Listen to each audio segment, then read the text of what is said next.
existence is annoying. All right.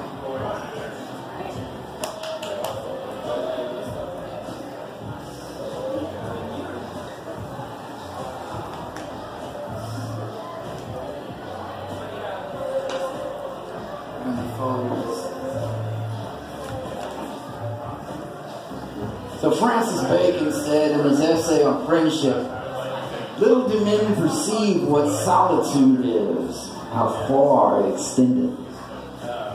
For a crowd is not company, and faces are but a gallery of pictures, and talk but a tinkling cymbal, where there is no love.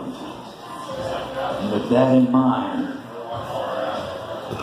I collected this day. My first poem is called You're No Picnic, You Bitch. I remember how you begged me to paint you, so I waited for the perfect weather, with the perfect sun and clouds and bloom, but when we arrived at the spot, you forgot all the nice things you said about my artist's eye and my aptitude for composition. You complained about the sun and the clouds and the bloom, and you hated the trees and the blanket I had you relaxed on. But when I showed you why I'd set it all up this way, that you were reclined in the soft glow of sun beneath a crisp, clear blue sky, and all the tall grasses were leaning toward you, and the great arching trees all bowed their ancient heads to you like you were some kind of earth goddess, you felt like a real asshole. But I ignored that, and I painted you with a smile. You always did have a beautiful smile.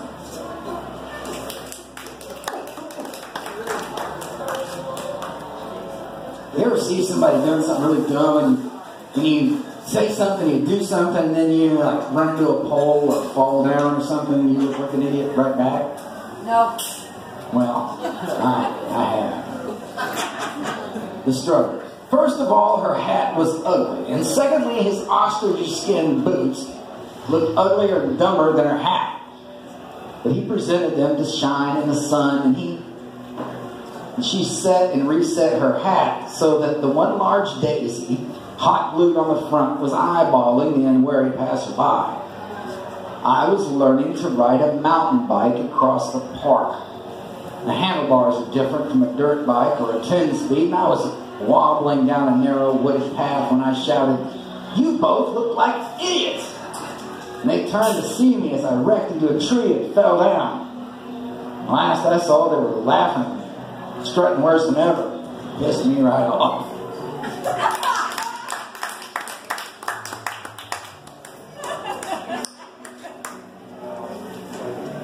Okay, you did something right. Whatever. Blue. She had a lime green bruise in the middle of her ass up by the tailbone. All I could think was she took a bad fall, or some man's pubic bone had dug at it for hours on end. I turned her over so I wouldn't have to look at it.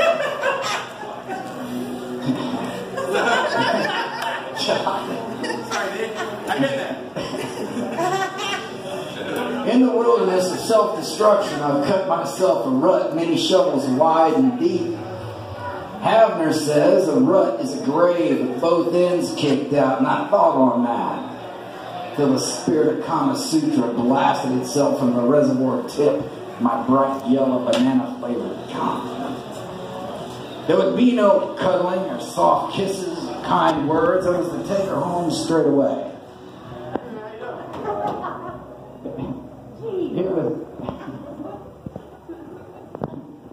What?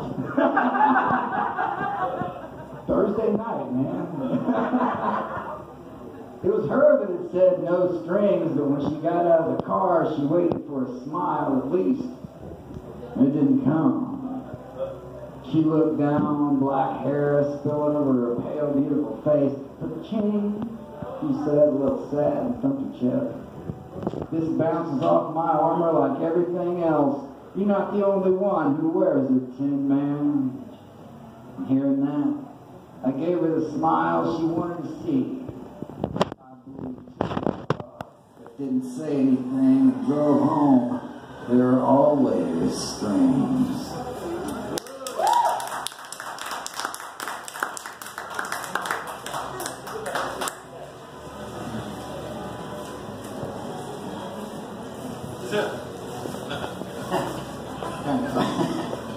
Light it up a little bit.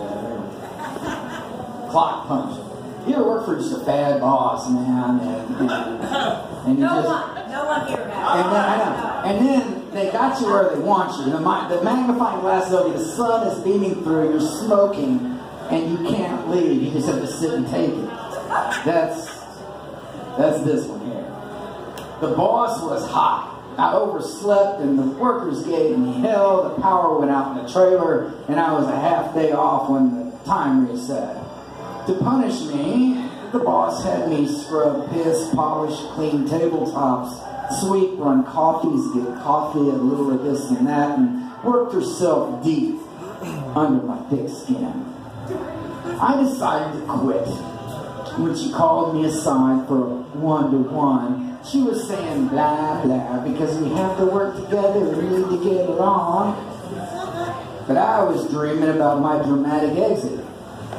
Stomp kicking the double doors open, flipping her the double bird. The way her mouth moved even bugged me. The pull to the left and her lips moved more than her jaw. She kept on with her insincere, condescending, half-hearted attempt to soothe me until I forced out a pearly smile and thanked her, oh, so much for her concern and said, now you have an extra special day. Then I snatched up my lunch sack, stuffed a hand in my pocket to adjust my ball sack, and left. Stewing over the day, I knew I was stuck and I would have to return. I'm desperate for money and she knows that. It's her lever. She's not why I drink, but she isn't a bad excuse. I work from 7:30 to 4:30.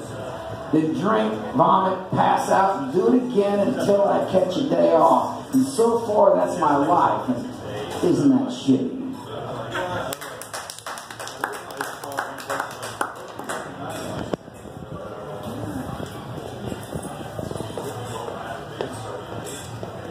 So we're in a good bar. I know the bartenders get neglected a lot, so I used to work in a bar many years at the karaoke bar, which is actually terrible. Because you just hear the biggest douchebags you ever heard in your life get up and sing, the worst thing you ever heard in your life. So I chose this one. I got the deep downs. It's karaoke night. I'm standing behind the slowest bar in the city. I'm barely making it. I hate the karaoke virgin. It's like salt in the wound. I hate old women in pigtails. It looks ridiculous. I hate falling into crushes with married women over the computer only to meet them and feel rejected. I hate feeling rejected. I got the deep downs, and every excuse I have to feel pitiful is making me feel pitiful. And now, they're singing Killing Me Softly and Killing Me Roughly, singing it poorly. I want to crack open and drain away. I want to get drunk. I need someone I can talk to who'll either cry for me or tell me to buck up and be the man I've never been. I want to fall in love. But I'm always worried there's something better around the corner. And it never is. So I still regret throwing away Delaney, Cecilia, Lisa, Laura, Jennifer, Jenny, Samantha, and all the women I ever made in some back alley parking lot, my shower, the back seat, front seat, the grassy knoll, the movies, the wooded park, church, my bed, somebody's grandparents' bed, a trampoline, and in my mind alone. Like I was saying, I got the deep downs because these two kids sang over everything from Over the Rainbow to The Invisible Man, and I can't disappear.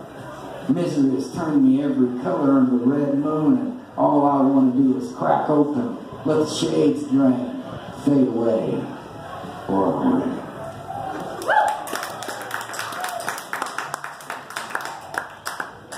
Hey, so before WTF, there was a kind of informal punctuation mark called the interrobang. And the interrobang, you've seen it before, it is the question mark followed by the exclamation point. Right? Now, I'd like to hold my hand right here, and I just want you to imagine it in a big neon. Right there. You see it? You got it? When my dog jammed her nose right up the crack of Cynthia's behind, I said, oh no, Cynthia said, oh, I think she smells my cat. And I said, I think you just need to wipe your ass better. And you know what she said? I was in a hurry.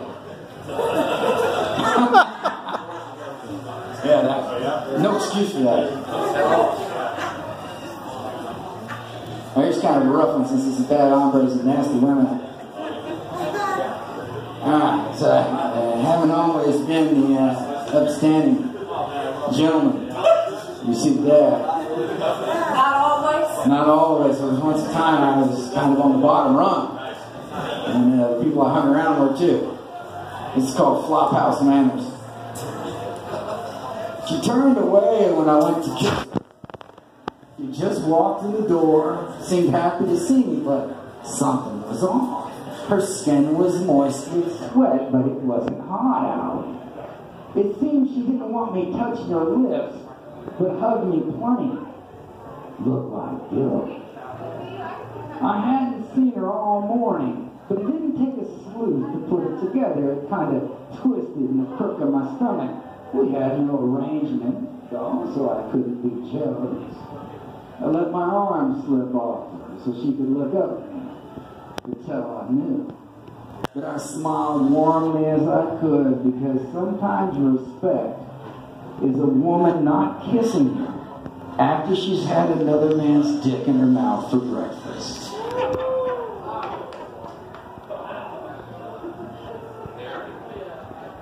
You know, love takes many forms. You just can't. Alright, I'm going to do one more and I'm out of here. Do a good one. No. Okay. I used to live in Flower Bluff, Texas. Flower Bluff was in Corpus, this is a little suburb. They call you bluff rats out there. Oftentimes you'll see one homeless man pushing a homeless woman in a shopping cart around the H-E-B parking lot. We gotta do something. So anyway, this was one day. I saw this girl get out of the car and she was strutting across the way, and I thought, look at that. Tight jeans, hollow top, barefoot. She wants someone to notice. Just begging for attention. It was a sunny day and I was feeling confident.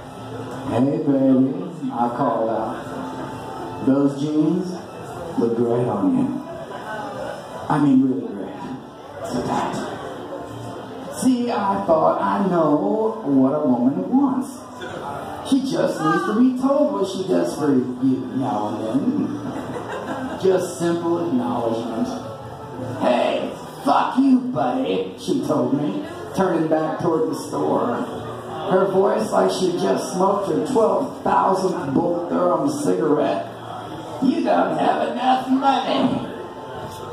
She was right. All I had the cash for was a box of Cheerios and some cheese. I'm Chris Wise, and that's the